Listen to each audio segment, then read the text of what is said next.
You have forced LeBron James into the conversation up against the greatest player by far in the history of this game, Michael Jeffrey Jordan, who went 6-0 in the finals. Become Michael Jordan unfettered.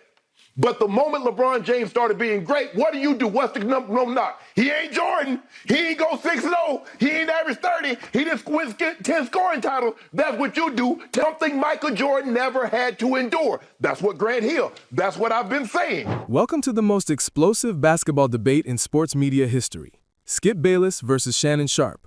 Jordan versus LeBron. The GOAT conversation that refuses to die. And honestly, thank God it doesn't.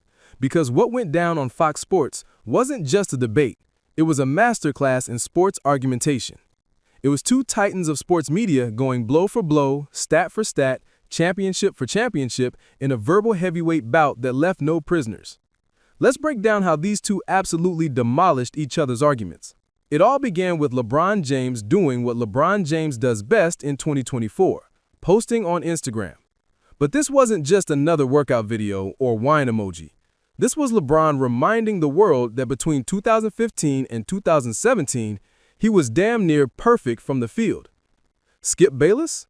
He wasn't having it. The accusation was clear. LeBron is insecure. He's watching his GOAT case slip through his fingers like sand, so he's desperately clinging to Instagram validation. But Shannon Sharpe? Shannon saw it differently. Way differently. When he shoots the ball 20 times or less, he's 51% from the floor. That's LeBron.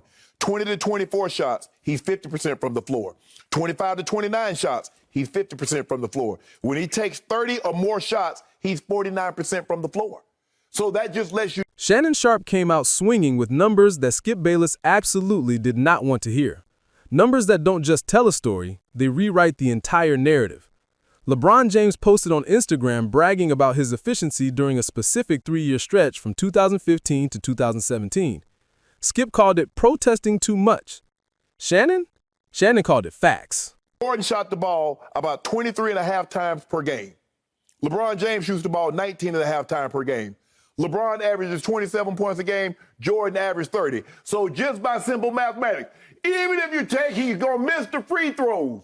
If you let LeBron shoot 3.5 more times per game, that puts him at 30. Poor LeBron. The implication, LeBron chose not to be a pure scorer. He was asked to do everything else.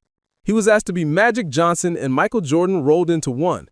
He was asked to score, rebound, assist, defend, and basically run every offensive possession from the top of the key. The picture Shannon painted was devastating. All these legendary scorers had someone else to handle the dirty work. LeBron?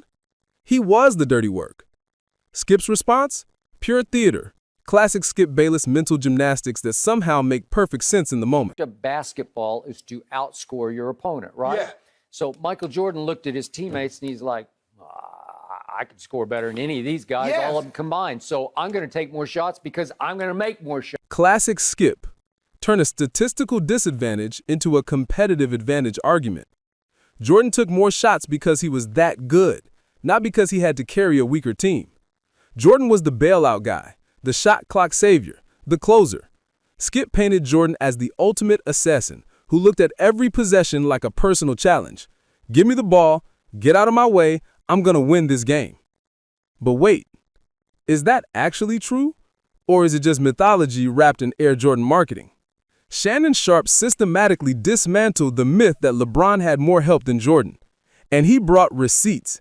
He brought timestamps. He brought career stats. He brought everything except mercy. Here's with Scottie Pippen. Scottie Pippen's in the Hall of Fame, top 50 player. 7-time All-Star, 7-time All-NBA, 10-time All-Defensive. Skip, did you know that Scottie Pippen was an 8-time first-team All-Defensive player? But Shannon didn't stop at Pippen.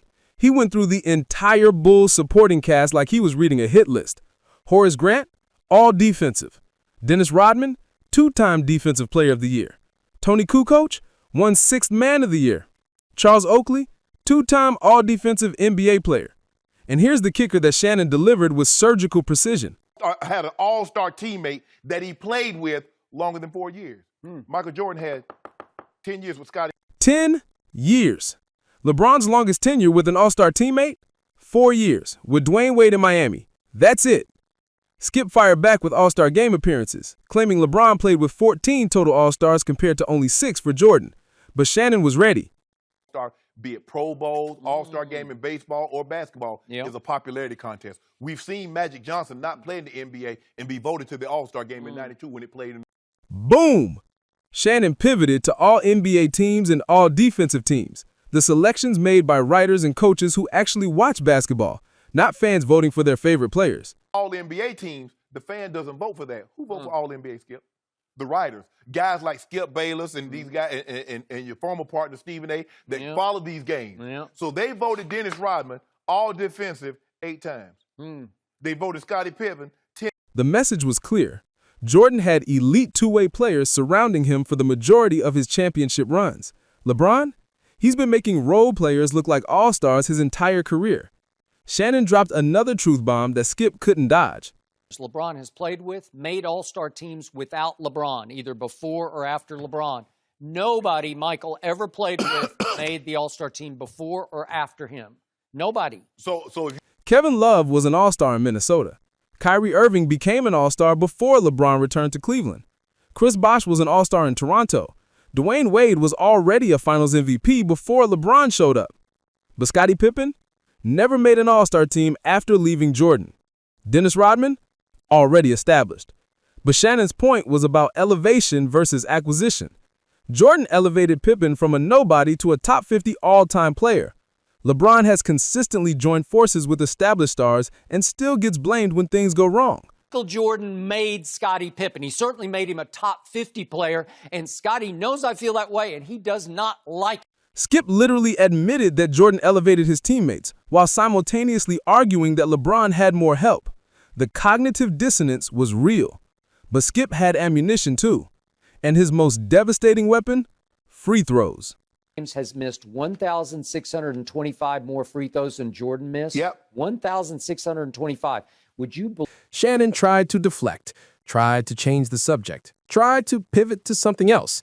Skip wouldn't let him. Skip never lets go when he has the kill shot lined up. LeBron has missed the 5th most free throws in the history of this league. And guess who's above him? Big guys with huge hands. Wilt, Shaq, Dwight, and Karl Malone. Those are the 4 guys who have missed more free throws than LeBron James. This isn't about having bad games. This is about career-long inefficiency at the most fundamental basketball skill. And Skip hammered it home with righteous fury. Been so much better. You could have made more of a GOAT case if you just made half of those, right? I'm just trying to figure out how can a man play. The implication was devastating. LeBron's GOAT case is being held back by something completely within his control, something that requires nothing but practice and focus. But Shannon had the nuclear option, and he deployed it with precision. Jordan got to the league in 1984, so Scottie Pippen wasn't in the league. Michael Jordan also went 2 years to Washington, so don't. Both took time. Both had to grow. Both had to overcome legendary teams in their way. Michael Jordan didn't win a single playoff series before Scottie Pippen arrived. Meanwhile, LeBron dragged a terrible Cavs team to the finals in 2007 at age 22. They got swept by the Spurs, a team Shannon reminded us had... Who's easily a top 5 player. Manu Ginobili, who you said is the greatest foreign-born player ever. Tony Parker. We're talking about the guy you called the GOAT. You couldn't even win one home game against those guys? I remember a guy like, I know a guy you dismissed him as broccoli. couldn't even win one home game. The disrespect was palpable, but Skip had one card left to play, and it was a great one. In 9 out of Michael Jordan's 15 NBA seasons, he was the solo all-star on his team. Only 5 times in LeBron's 15 seasons was he the solo all-star on his team. 9 solo all-star seasons for Jordan, only 5 for LeBron. And then Skip dropped this. 1998. That was Michael's last championship run in Chicago. Nobody else on that team made the All-Star team. Can you believe that? Scottie Pippen, that guy you were raving about, he didn't even make the All-Star team as Michael's teammate that year. The image Skip painted was powerful. Michael Jordan, alone, carrying a team with no other All-Stars to a championship. The ultimate alpha dog performance. Shannon tried to counter with context about Pippen's age and injuries, but Skip had momentum. And you know what happened? Michael stole the ball from Karl Malone, dribbled up the court. He didn't try some funky, crazy horse shot off 1 foot falling out of bounds. He just went straight up on Byron Russell right there at the free throw line, held the pose, just held the... The mythology was complete. There isn't one. That's the beauty and the curse of this debate. Shannon Sharpe brought statistics, context, and career-spanning analysis. Skip Bayless brought mythology, memorable moments, and championship pedigree. Who won this particular battle? Depends on what you value. If you value efficiency, versatility, and longevity, Shannon destroyed Skip with facts. If you value peak performance, clutch moments, and perfect finals record, Skip had the stronger emotional argument. Even when Shannon projects future greatness, Skip finds the flaw. Even when Skip admits Jordan had elite teammates, he argues LeBron had more. This debate will rage on until the end of time. Skip and Shannon just gave us the blueprint for how it should be argued. With passion, with stats, with respect for both legends, and with absolutely no mercy for each other's arguments. That's the GOAT debate, and that's why we can't stop watching.